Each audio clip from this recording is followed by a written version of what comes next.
y de externar todas las dudas. Que tengan también un agradecimiento muy fuerte a nuestra querida maestra Janet Clarion de Vaso Roto por el impulso y gestión de esta actividad. En nombre del municipio de San Pedro Garza García y de la Secretaría de Cultura, me es muy grato darles la más cordial bienvenida a esta sesión en la Capilla Histórica.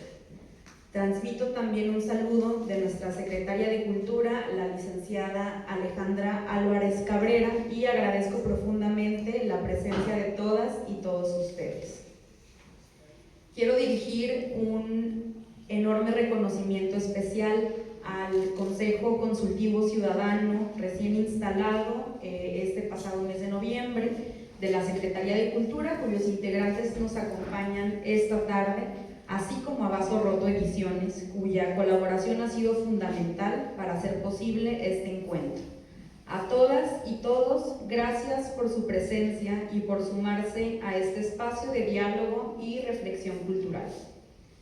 Hoy tenemos el privilegio de recibir a una invitada excepcional, Victoria Cirlot Valenzuela, investigadora cuya obra ha enriquecido de manera notable el estudio de la Edad Media, sus imaginarios y sus expresiones simbólicas.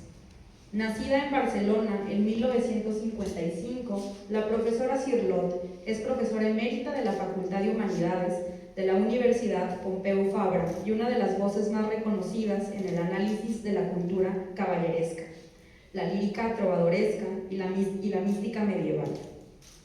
Su trayectoria abarca trabajos fundamentales en torno al mito de Grial, como Grial, poética y mito, siglo XII-XV y luces del Grial, así como estudios decisivos sobre autoras visionarias medievales, entre ellos La mirada interior. Del mismo modo, su reflexión sobre el fenómeno visionario en diálogo entre la Edad Media y el siglo XX ha dado lugar a obras como La visión abierta y Visión en rojo. Es un honor contar con su presencia en esta capilla histórica del municipio de San Pedro Garza García para compartirnos la conferencia magistral Sueño y creación lírica, el libro de Cartago, de Juan Eduardo Cirlot. Una aproximación que entrelaza poesía, simbolismo y experiencia visionaria y que nos permitirá acercarnos con mayor profundidad al universo creativo de Juan Eduardo Cirlot. Agradezco nuevamente a todas y todos por acompañarnos esta tarde. Deseo que esta conferencia sea una experiencia significativa y que continúe fortaleciendo los lazos de colaboración que hacen posible encuentros tan valiosos como el del día de hoy. Sin más preámbulo, recibamos con un cálido aplauso a la profesora Victoria Cirlot Valenzuela.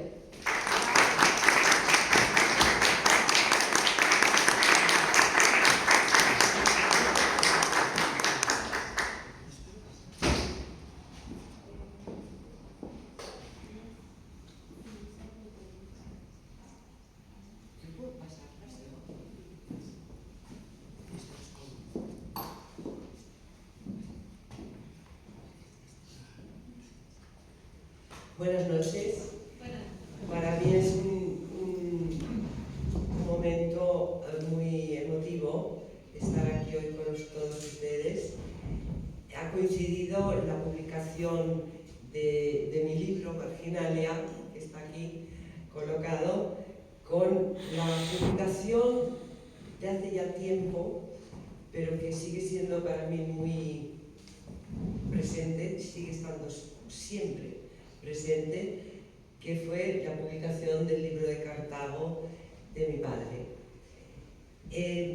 Recuerdo cuando conocí a Janet Clarion en Barcelona, nos conocimos, y fue inmediato la idea de publicar una obra de mi padre que ella quería, ella con esa sensibilidad tan extraordinaria que tiene por la poesía y esa pasión que tiene Janet por la poesía, le había hecho interesarse ya por la obra de mi padre, que ella conocía perfectamente.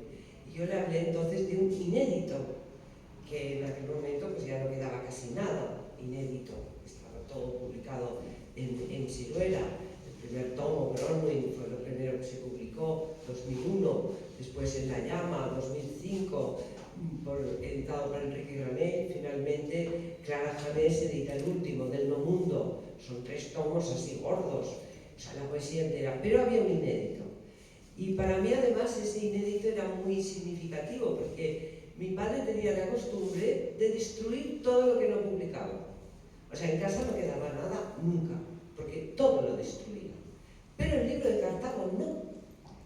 Y eso era curioso para mí, porque de algún modo me colocaba ante la idea de que si no lo había destruido, pero no lo había querido publicar, este es un enigma, Janet, que todavía no hemos descubierto, pero que algún día descubriremos, porque ahí hay como algo que no sabemos muy bien qué es.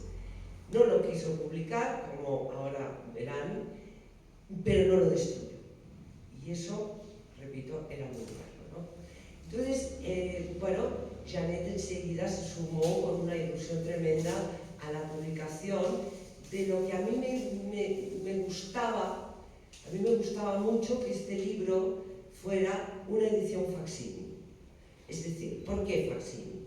Pues porque mi padre había mandado el borrador del poema de Cartago, lo había mandado ese borrador a un amigo suyo que era Carlos Edmundo de Ory. Lo verán todo, pero lo adelanto. Y luego, además, él se lo había copiado con una letra muy pulcra y lo había guardado y lo había encuadernado. Y a mí me hace ilusión que se viera, por un lado, ese borrador y además la copia impoluta y pulquérrima que había hecho mi padre de ese borrador, a partir de ese borrador. Hay una copia intermedia seguro, pero esa copia sí que la destruyó. Lo que sí quedó fue la copia intacta. Y Janet me parece una idea estupenda. Y bueno, agregamos otros documentos importantes, como por ejemplo, de dónde procede este poema de Cartago. Este poema de Cartago procede de un sueño que se había publicado en la revista Fantasía de Madrid en 1944. La primera versión del libro de Cartago, el borrador que le manda Dori, es del 46. Su versión, la copia, es del 47. Y bueno, de pronto pues ya fuimos sumando el sueño, la primera versión, la segunda versión, la carta preciosa, ya verán la letra, a Carlos Edmundo Dori, en fin, que era un libro que a mí me gustaba sobremanera porque reflejaba el proceso de creación, que quizá yo diría que es una de las cosas que más me interesa, entender cómo se crea, cuál es toda esa evolución, todo ese proceso. Y yo creo que en esta edición facsímil pues, se ve perfectamente. Y es muy entrañable cómo el diseñador Josep Bagà logró hacer una edición maravillosa. Es que les tengo que decir que hasta el papel es exacto, o sea, hasta la calidad del papel, ¿no? Pero quizá lo más bonito es que cuando hablábamos de cómo iba a ser este libro, Janet enseguida dijo, será amarillo. Y yo pensé, bueno, pues será amarillo. Pero es que es este es el libro de Cartago, pero además, como lo tienen aquí en presencia, pero este es el libro de Cartago y este es el amarillo, este no está nada bien, es mucho más bonito el auténtico, nada que ver. Pero lo que más me sorprendió es que mi padre habla del color amarillo de Cartago, en una poesía posterior llamada Elegía Cartaginesa. Yo me quedé muy contenta cuando lo presentamos en Soria, en las jornadas de poesía de Soria, y había descubierto yo recién que en la Elegía Cartaginesa aparece ese verso de y el color amarillo de Cartago confunde su color con el color de la Cartago azul agonizando. Entonces, bueno, fue una confirmación de que el libro estaba exactamente hecho como tenía que estar, ¿no? Con ese color amarillo en su cubierta. Bueno, pues yo les voy a hablar hoy de este libro de Cartago, voy a hablar de Juan Eduardo Cirlot. ¿Quién era Juan Eduardo Cirlot? Esto es lo primero que vamos a tratar de responder. Esta es una fotografía coetánea a la elaboración del libro de Cartago. Estamos en los años 40 y pico, 48, 43 está fechada, exacto. Es cuando él está trabajando en una librería de Barcelona, la librería Argos, y la foto está hecha en un despacho de la librería, juntos a su amigo que era Garriga, que le publicó varios libros de poesía. Cirlot había vuelto de los años de castigo en Zaragoza después de la guerra, pero Zaragoza fue para él una gran estancia, porque ahí es donde conoce a Alfonso Buñuel, el hermano de Juan Buñuel, de Luis Buñuel, perdón, del cineasta. Juan fue el sobrino. El hermano de Luis Buñuel. Alfonso Buñuel tenía una biblioteca de surrealismo extraordinaria, porque había pasado ya por París, tenía la revista Minotaur, tenía muchas obras, las primeras ediciones, y en fin, en Zaragoza Cirlot se encuentra con un ambiente cultural extraordinario y con entre otros, porque estaba también la pianista Pilar Bayona, en fin, había un gran ambiente intelectual en Zaragoza. Por tanto, estos 3 años de castigo para él fueron una delicia. Y ahí es donde empieza a traducir del francés con Alfonso, empiezan a traducir, por ejemplo, el Yunque de las fuerzas de Antoine Artaud. Y bueno, después regresa a Barcelona, está en la librería Argos, pero se dedica ya también a escribir poesía y publica En la llama, quizá una de sus obras más significativas de esta época. En la llama, que es sin duda un título sacado del Vers la flamme de Scriabin, del músico ruso Alexander Scriabin, al que él profesaba una absoluta pasión. Pero en vez de ser hacia la llama, como es el título de la obra de la Sinfonía de Scriabin, él le llama en la llama, es decir, es la escritura en el fuego. Es realmente una escritura que se forja en el fuego. Y también el canto de la vida muerta. Fíjese en la expresión la vida muerta. Es una expresión que se encuentra en Séneca, es estoica, es la idea de la vida muerta, que es una idea que no le abandonará. Este es el primer canto, pero no está numerado, porque como era el primero y no sabía que lo iba a continuar, se llama canto de la vida muerta. Pero ahí añade un segundo canto de la vida muerta, un tercer canto de la vida muerta, un cuarto canto de la vida muerta. Este primero se lo dedicó a su amigo en aquel momento, Carlos II de Ori. Y ya en el canto de la vida muerta aparece este verso de Cartago se parece a mi tristeza. Cartago ya está en la mente de Cirlot. Hay que decir que Cirlot fue un hombre que vivió extraordinariamente el pasado histórico. A mí me recordaba, leyendo a Jung, a Carl Gustav Jung, al psicólogo analista de Zúrich, y al que mi padre había leído profundísimamente, Jung cuenta en ese libro precioso, que son Memorias, Sueños y Pensamientos, una especie de autobiografía, recuerda a Jung esa vivencia extraordinaria del pasado. Jung también, en los sueños, en la vida diurna también, tenía una experiencia del pasado histórico, no como estudio, sino como absoluta vivencia. Entonces, claro, Cartago, para nosotros, en nuestra cultura occidental, es indudablemente el símbolo de la destrucción. Los romanos se pasaron años y años diciendo delenda est Cartago, Cartago tiene que ser destruida, y al final la destruyeron de una forma terrorífica, la arrasaron y la cubrieron de sal para que nunca volviera a aparecer Cartago, ¿no? Entonces, bueno, esa idea, pero fíjense, ya pueden empezar a asociar, ¿no? La vida muerta, Cartago, esa cultura destinada a la destrucción, ese destino destinado a la destrucción, pero esa historia vivida. ni tristeza. Y aquí Cirlot se parece mucho a Gustave Flaubert, que escribió una obra maravillosa, Salammbô, una obra histórica, titulada así, Salammbô, y le escribía a su amigo Ernest Feydeau y le decía, hay que estar muy triste para resucitar Cartago, porque Salammbô es una novela histórica de Flaubert, en donde lo que hace es resucitar Cartago. O sea, le vuelve a dar vida a esa cultura que fue totalmente arrasada. Bueno, pues ya se empieza a intuir esa necesidad de resucitar Cartago, para emplear la fórmula flaubertiana.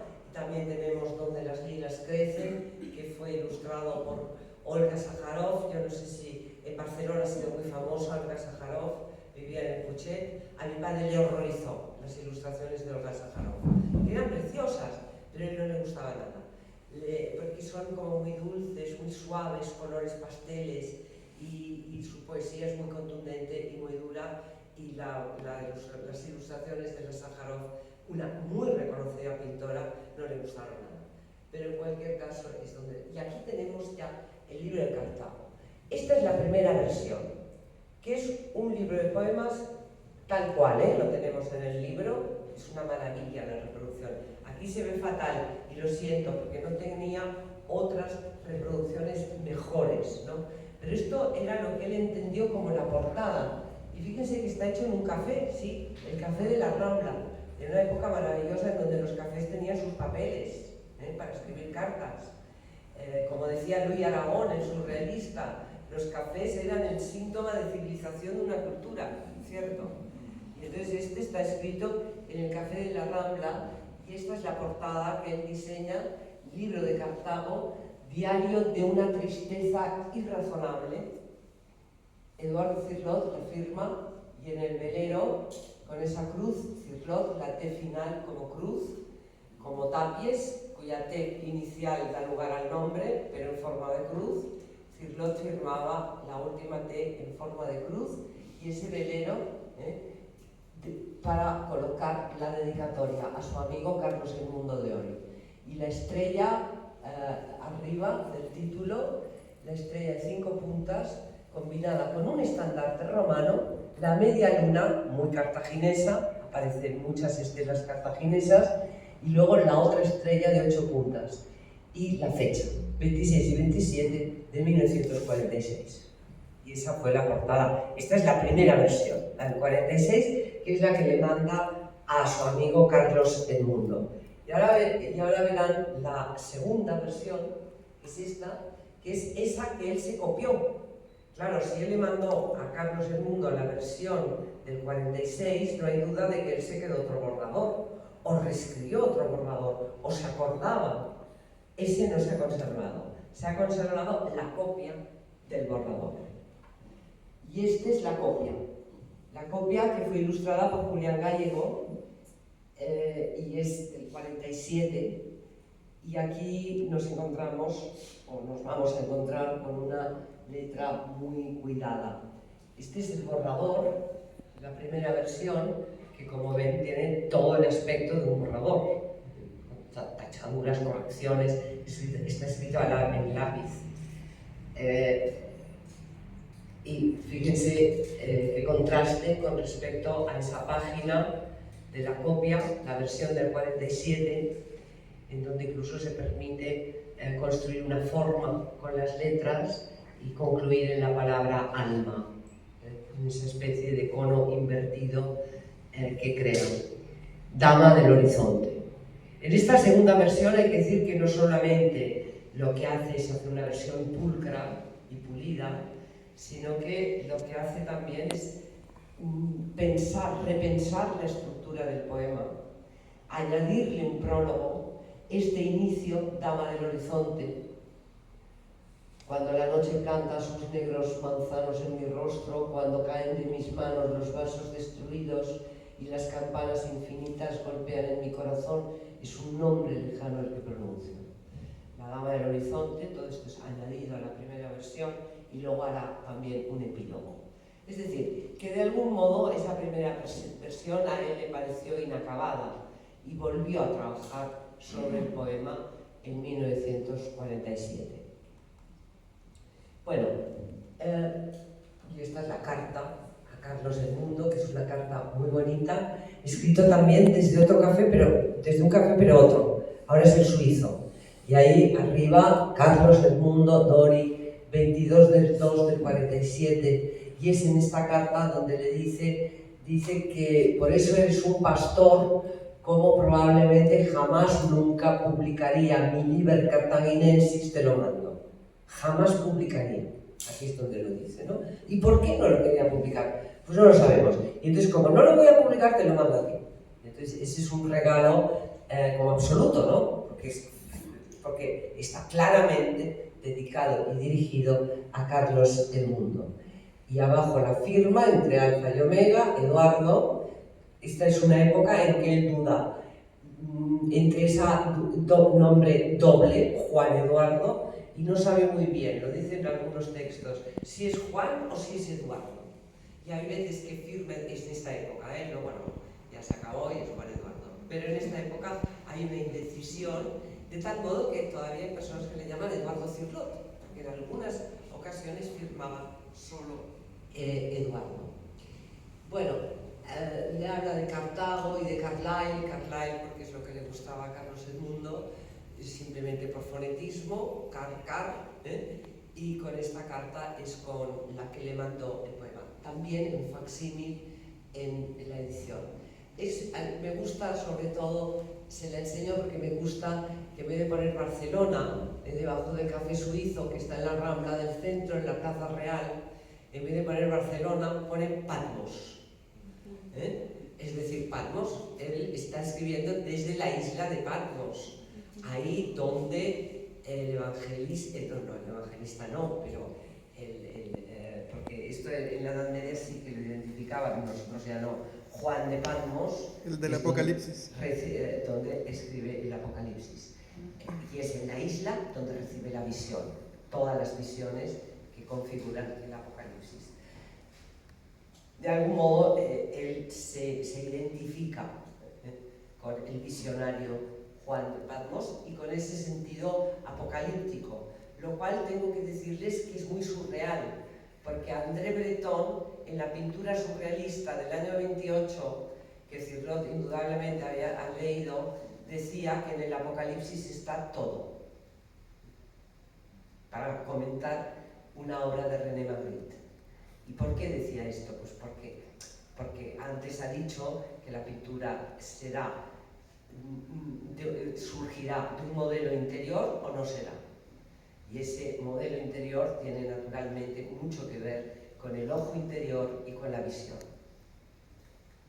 Bueno, pues esto es lo que, junto con el sueño, que aquí está según la publicación en esa revista Fantasía, eso es lo que da inicio, realmente es el sueño de donde va a salir el libro de Cartago. Vamos a leerlo un momento. Suceso onírico, esto lo publica en la revista Fantasía, y empieza el suceso onírico con esa pregunta: ¿eres verdaderamente cartaginesa? Y de esta pregunta con el hondo dramatismo del que espera la salvación de su alma de la respuesta. Estaba yo en la gran iglesia, que a veces se levanta en mis noches. Una multitud ataviada con galas medievales llenaba hasta rebosar las amplias naves. Entonces comenzó a oírse: milagro, milagro. Y a los hombros de 4 fieles fue traído un gran sarcófago negro de barro cocido que fue depositado en el suelo. Levantada la tapa, surgió de su interior una extraña doncella, vestida con el ropaje que la iconografía clásica suele adjudicar a la Virgen María, pero de color marrón claro. Ella, muy pálida, absolutamente silenciosa, avanzó rápidamente entre los fieles que respetuosamente abrían paso. En medio del silencio más absoluto, yo sentí que la esencia del espíritu religioso se iba adueñando de mí, y para solucionar la última duda fue para lo que me aproximé a la resucitada, haciéndole la terrible pregunta con que he empezado mi relato: ¿eres verdaderamente cartaginesa? Bueno, aquí me gustaría solamente de este relato onírico, me gustaría solo que atendieran a un par de cuestiones. se nota en el texto y en el lenguaje de Cirlot, se nota que hay algo que no puede transmitir, que hay una vivencia que es imposible de comunicar. ¿Dónde lo vemos esto? Pues hice esta pregunta con el hondo dramatismo del que espera la salvación de su alma de la respuesta. Esta frase quiere decir, cuando yo pregunto en el sueño, ¿eres verdaderamente cartaginesa?, ahí me sucede algo que de algún modo es inexplicable. Y de ahí todo ese hondo dramatismo del que espera la salvación de su alma de la respuesta.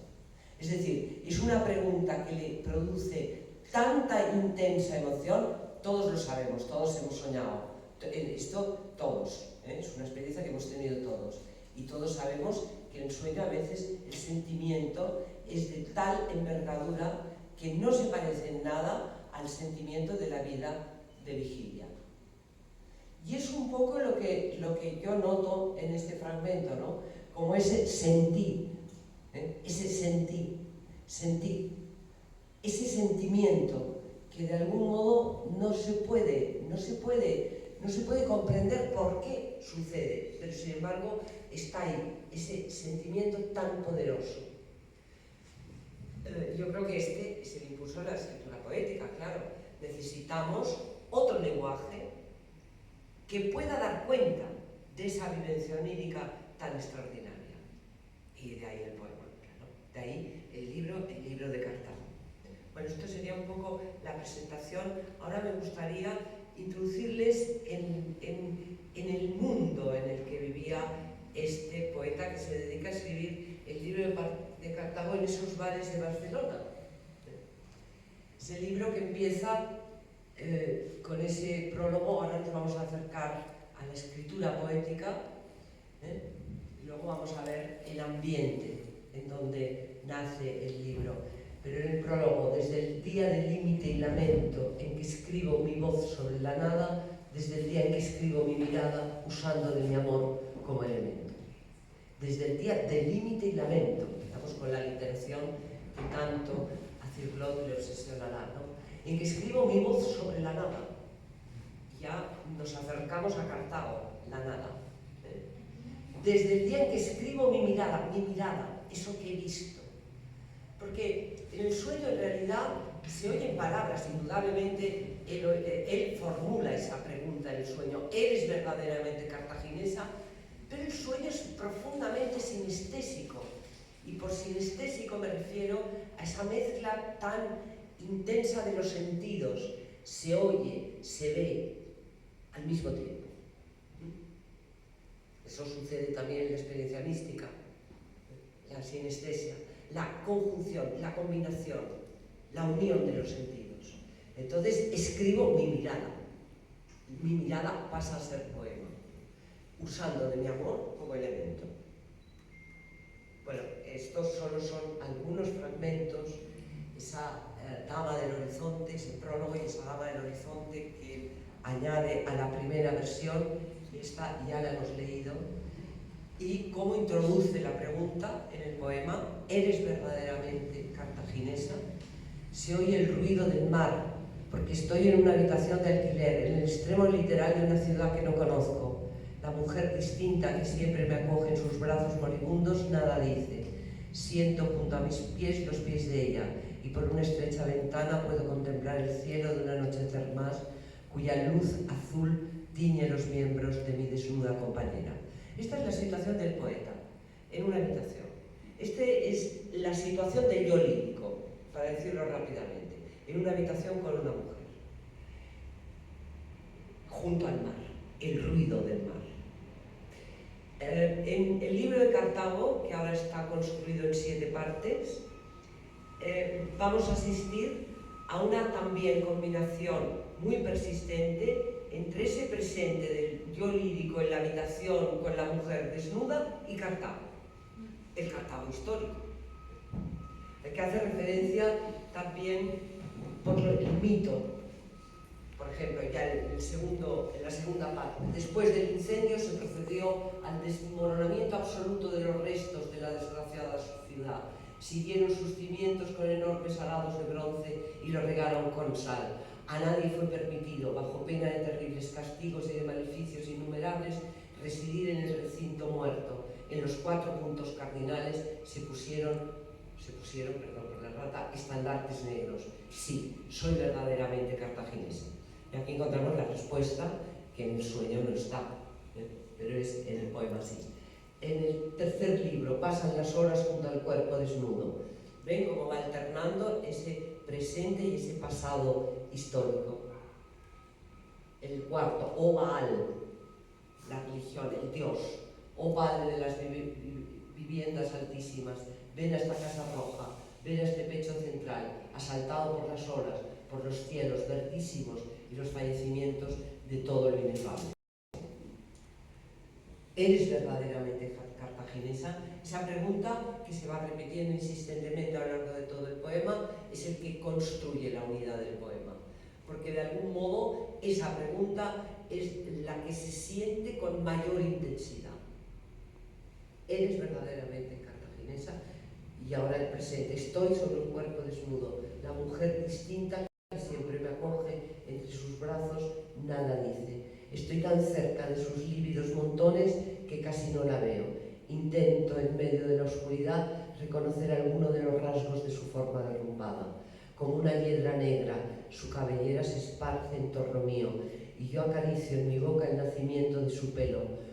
Siento junto a mis pies los pies de ella y por una estrecha ventana puedo contemplar el cielo de un anochecer más cuya luz azul tiñe los miembros de mi desnuda compañera. Hay repeticiones. En Cirlot, estas repeticiones al final culminarán en la permutación, que será el gran invento poético de Juan Eduardo Cirlot en el Palacio de Cristal, aunque previamente lo ha experimentado en el homenaje a Becker. Coge el poema de Becker, Las oscuras golondrinas, y va combinando verso tras verso.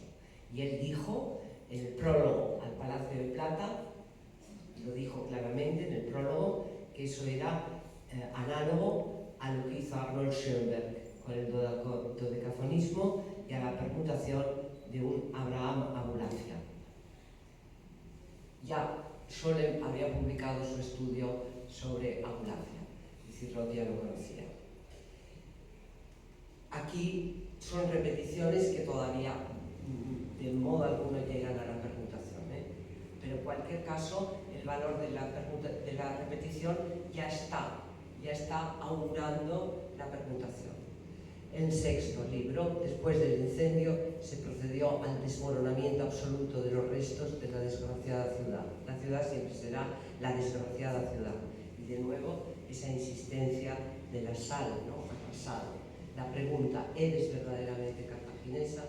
A ciertas horas del día, de cualquier día, oigo el sonido de las campanas, el sonido disonante de un conjunto de campanas. Sufro los cánticos contradictorios, vivo en las fronteras del cambio. Los poemas de Cirlot siempre suelen tener mucha música. Hay tambores, timbales, silbidos, flautas. Hay que tener en cuenta que él empezó siendo compositor, dejó la composición musical y se dedicó ya a la poesía. Pero el sonido estará siempre presente. Y añade en la segunda versión la despedida. Esta es mi despedida, dama del horizonte, esta es mi despedida de color destruido, esta es mi despedida donde el mar circundante se organiza en coronas de llanto. Es un poema, como habrán visto, de destrucción, claro, no va a ser naturalmente ese es el simbolismo de Cartago. Y si rápidamente quieren penetrar, aunque no sé si es mejor dejarlo, nunca uno sabe ante el símbolo si es mejor desvelar su significado o dejarlo tranquilo y que actúe. Pero vamos a decirlo, ¿quién es esa doncella que se levanta de la tumba y que va vestida de marrón claro?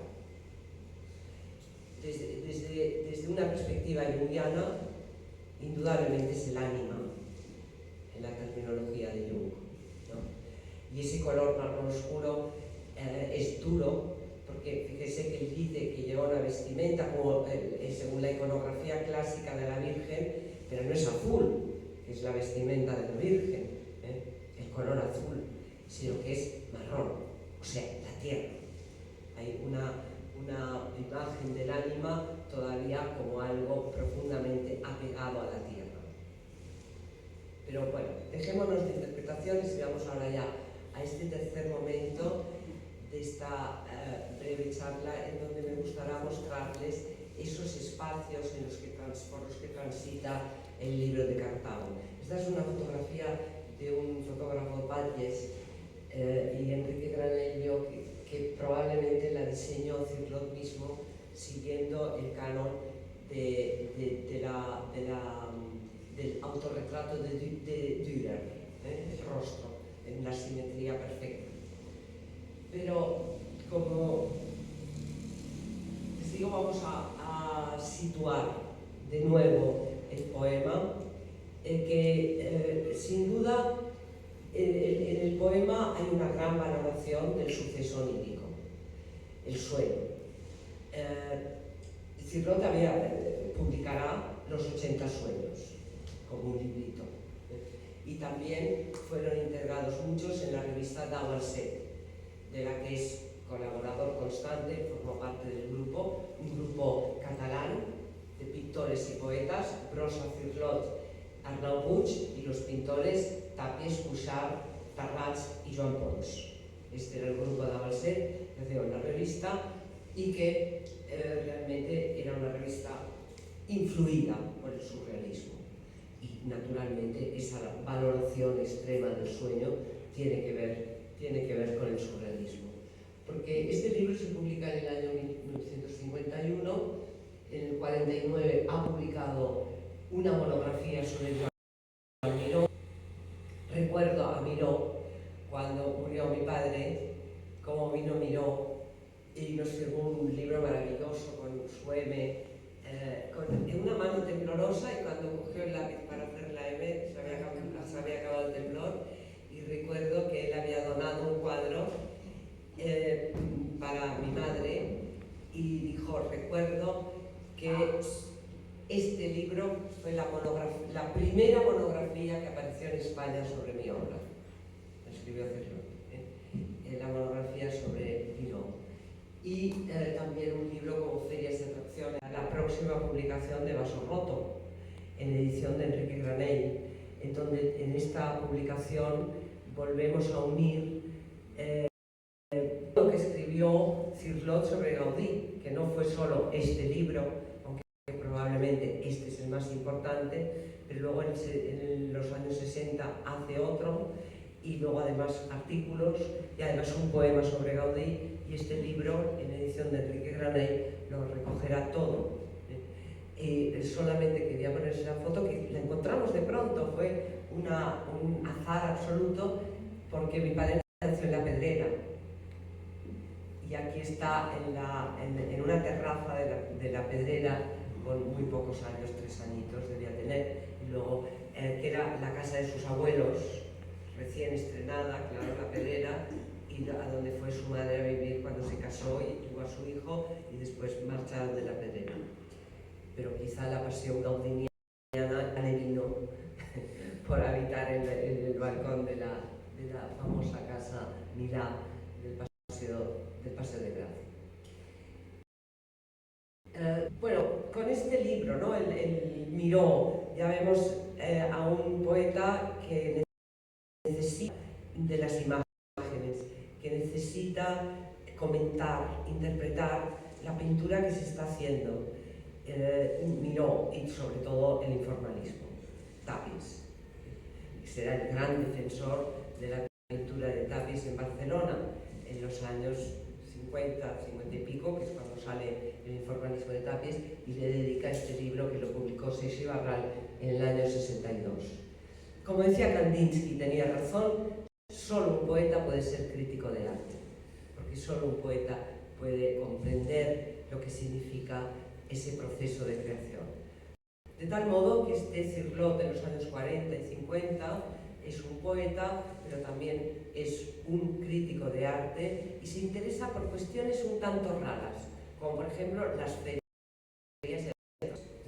Este fue un libro favorito para Guillermo del Toro, que cuando hizo una película, Guillermo del Toro, que era un revival, de la que cita mi padre sobre Tyrone Power, que la hacía Power, que ahora no recuerdo el título, pero sí, citaba una película en Ferias y Atracciones en donde las ferias, la noria, todo ese mundo de las grutas, las cavernas, y todo eso, pues había una película sobre esto y Guillermo del Toro utilizó este libro y también la película de Tyrone Power, hizo una película magnífica, Guillermo del Toro.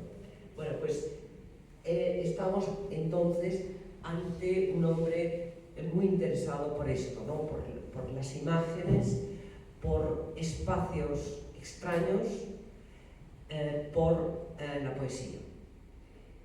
Un hombre que, como decía al principio, ha conocido el surrealismo gracias a Alfonso Buñuel, sobre todo, y que después de Zaragoza pues decide marcharse a París, y ahí es donde conocerá a André Breton.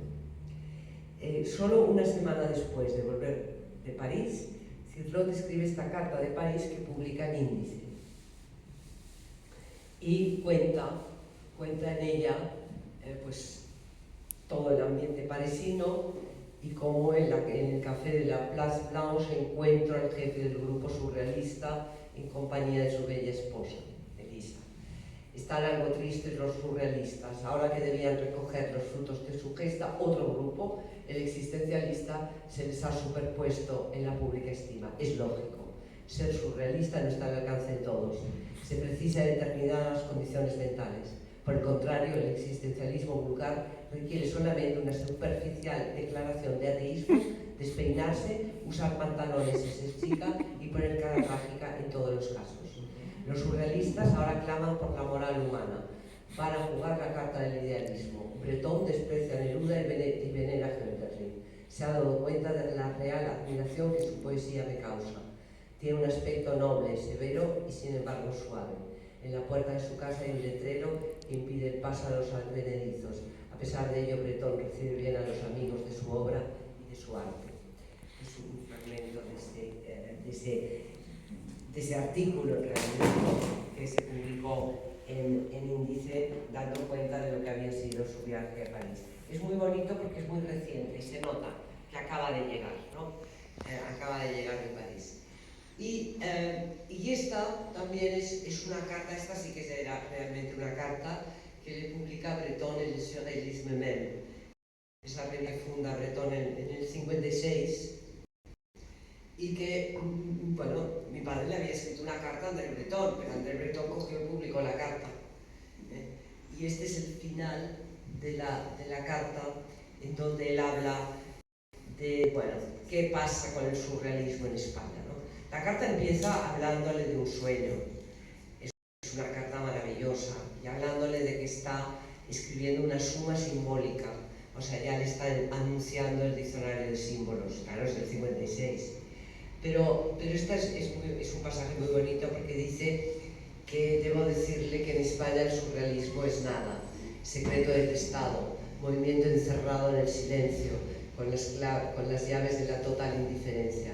Mis libros publicados no me aportan nada del exterior, no tienen el poder del lien, de la maison, es el, ¿cómo se llama? Lo que tiran los pescadores, no tiene, exacto, no es anzuelo. Todos en este país creen en la evidencia indestructible, en la solidez del universo. No ven que tenemos un brazo en el agua y el otro brazo en el fuego, la cabeza entre el ser y el cuerpo en el no ser, el alma en el día y el espíritu en la noche. El sentido común les basta. Y lo que no es el sentido común es como un arabesco en la humarada. Poesía, palabra escrita con las más pequeñas letras del impresor, con tinta verde sobre papel verde. ¿Qué hacer sino permitir al día de pasar como él pasa para todos, trabajar lo máximo posible y soñar con el otro lado que Kubinsch buscaba a través de las ruinas de la Europa central? Bueno, pues este es un fragmentito de la Lettre de Barcelone, como la tituló André Breton, y la publicó en el surrealisme. Cirlot nunca quiso pertenecer al grupo surrealista y Breton se lo propuso, pero él le decía que había muchos puntos con los que él no coincidía con el surrealismo. Recuerdo cuando le envía a Breton L'Art Magique, acaba de publicar L'Art Magique, y Breton le dice a Juan Eduardo Cirlot rodeado de 7 espadas, y Breton hacía referencia a esta magnífica foto que le hizo Clara Roca, con estas, en efecto, 7 espadas que él colocaba a distinto nivel para que no chocaran los arriaces, creando este conjunto que también comentó Antonio Saura de una manera maravillosa. Hay un texto de Saura precioso comentando esta foto y esta pared. El comentario de Saura es extraordinario, el mío es muy pobre, al lado de cómo Saura analiza esta imagen. Y ya estamos ante el autor del diccionario de símbolos. Entre el 54 y el 58, Cirlot se abre a otro mundo. Se abre a otro mundo porque, como siempre en la vida, suceden cosas que te llevan.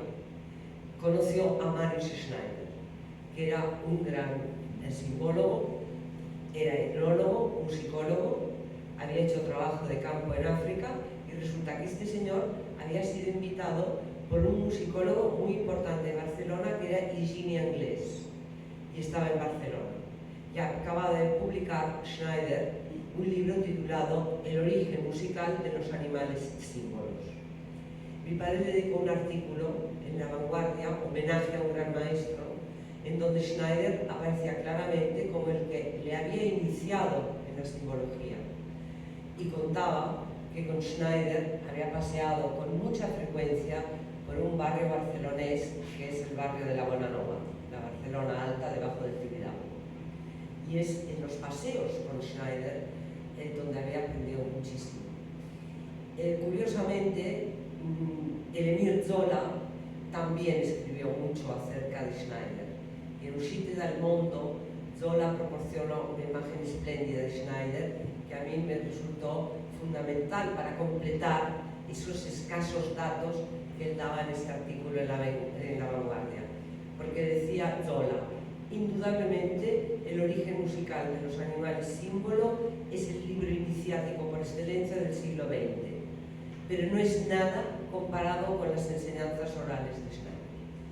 Es como el maestro que va recorriendo ahí donde tenemos al aprendiz de dibujo y simplemente con un gesto ese ya ha aprendido lo que no debe hacer nunca.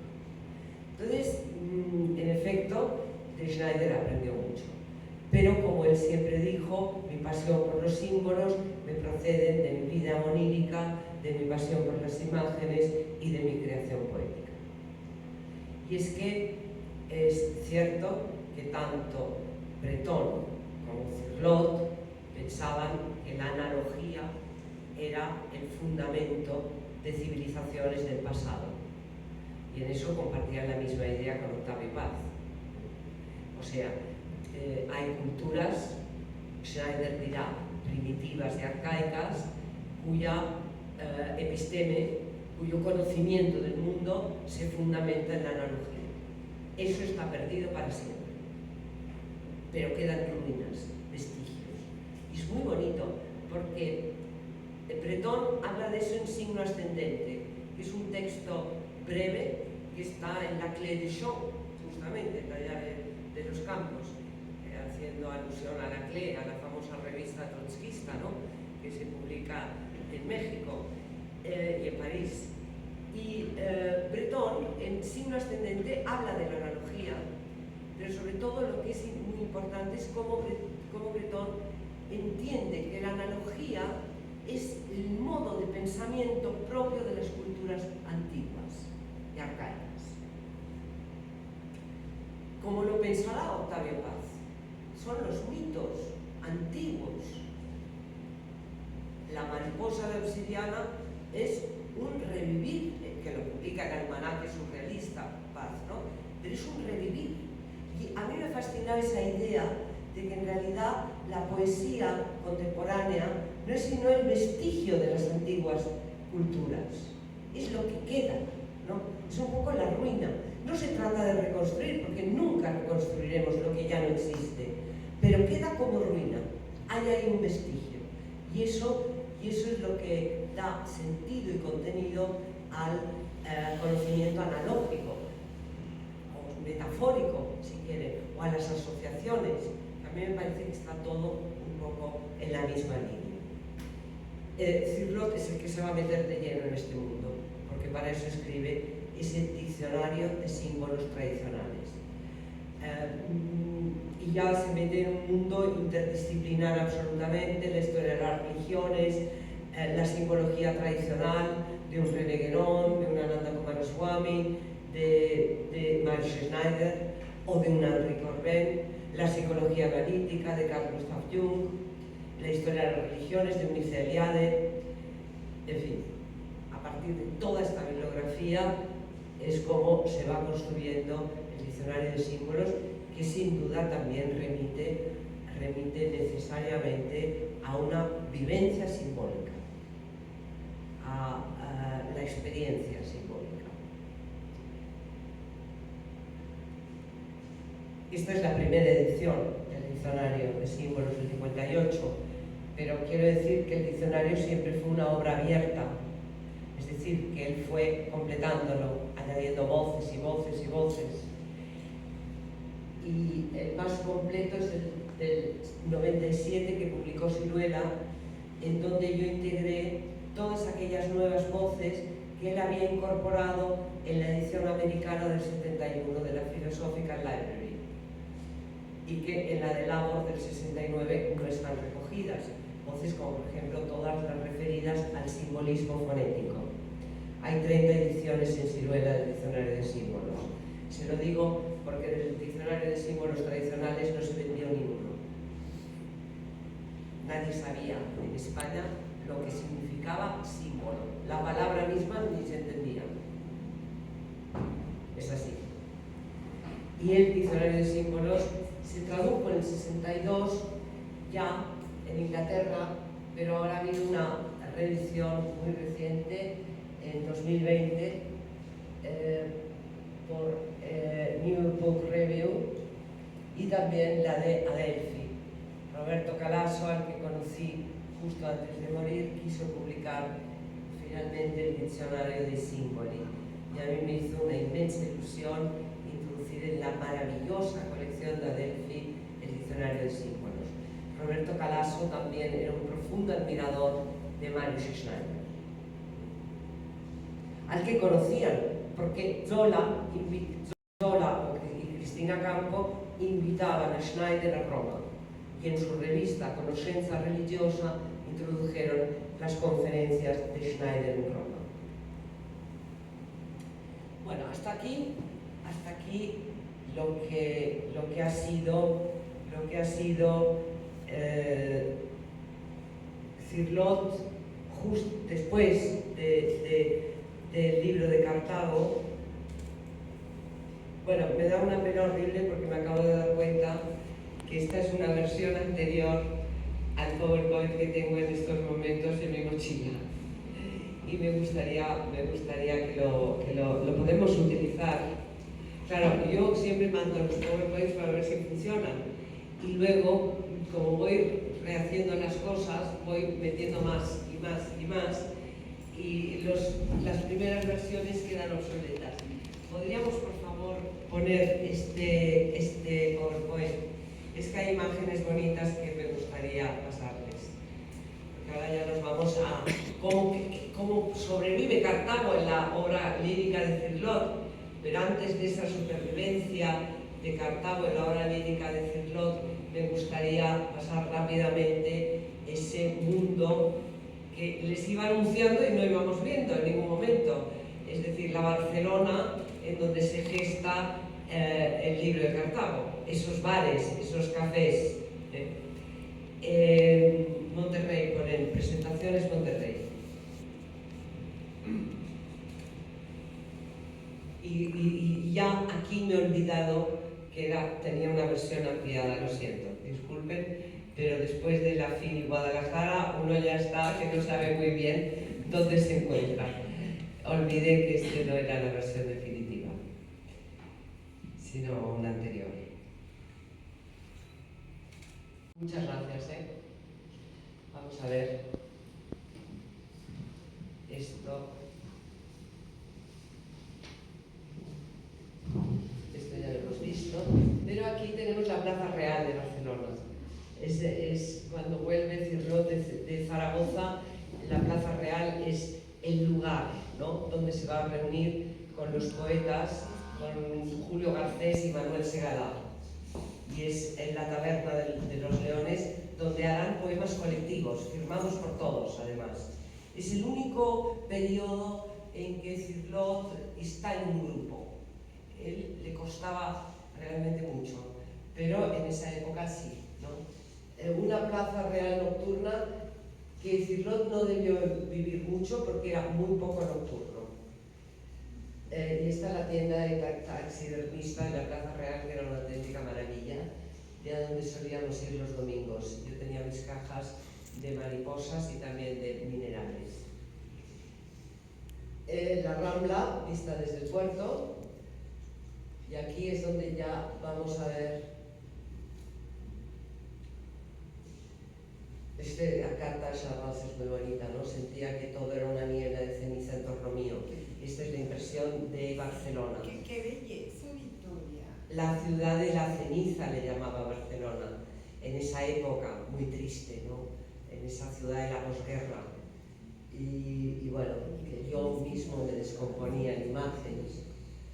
El libro de Cartago, aquí teníamos, esto estaba mucho mejor ordenado que el anterior, pero no me he dado cuenta hasta que me hacían falta. Este es el café de la Rambla, en la Rambla, estaba en la Rambla, todo es desaparecido. En Barcelona se destruye todo, siempre. Es un poco cartaginesa, Barcelona, no queda nada, pero las antiguas fotos nos permiten entrar incluso en el café de la Rambla, ¿no? Ahí donde fue escrito el poema. Esta es la partitura, la única partitura que tenemos del Cirlot músico, la que le envía que se la envía también a Carlos II. Gracias a Carlos II conseguimos la partitura. Carlos II había sido bibliotecario. Yo me fui a Amiens a verle. Era un hombre delicioso, Carlos II de Ori. Y como había sido bibliotecario, todo lo tenía perfectamente guardado. Todo lo que le había dado a mi padre, ahí estaba, ¿no? Y entonces también me sacó el libro de Cartago, claro. Que yo le dije, bueno, Carlos, esto me lo vas a dar. Y el pobre, muy negro, me lo dio, pero malhumorado, pero me lo dio. Y bueno, la partitura, que no se ve nada, pero sí, el soneto. Esta fue tocada en el diván, ¿no? Y el café de la Rambla, bueno, el café suizo, el otro café, que le dice a Carlos II, te estoy escribiendo desde otro café. No es donde he escrito el libro de Cartago, sino otro. El suizo también en la Rambla.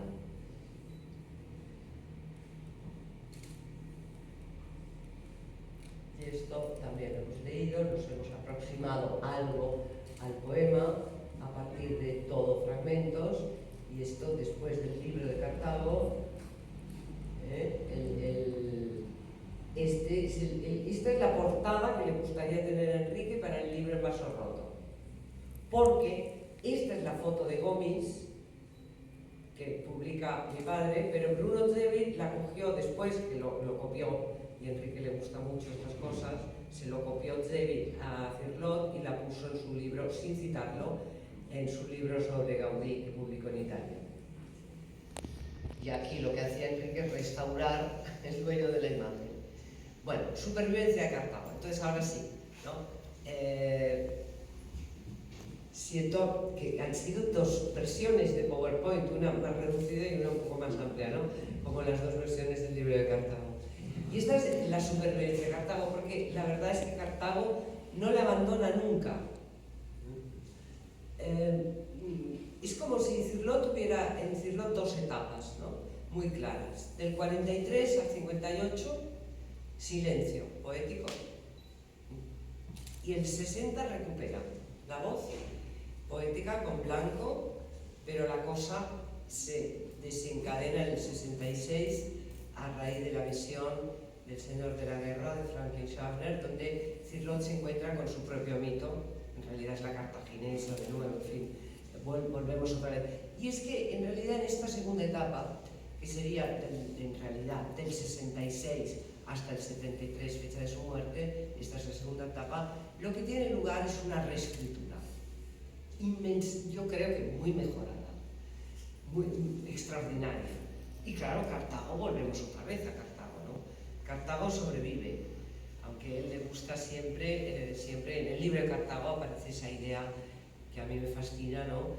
De que aquello que ha existido verdaderamente nunca podrá morir. Entonces, bueno, de algún modo aquí hay una supervivencia de Cartago en, por ejemplo, los 3 fragmentos que ya le llama, que son muy aclaradores, porque aquí ya se precisa qué es Cartago, la ciudad de la nada, de la nada. Esa es la idea. Ven a la habitación lejos del cielo, donde no llegan rosas ni gemidos, las olas solamente son las olas, contémplate en las olas desoladas, 2200 años están vivos. Esa resurrección de la ciudad es ya una escritura lírica madura, muy madura. Los fragmentos, la elegía cartaginesa, de la que ya hemos visto el color amarillo al principio de la conferencia, en donde él vuelve a esa oscilación entre su situación actual y la historia.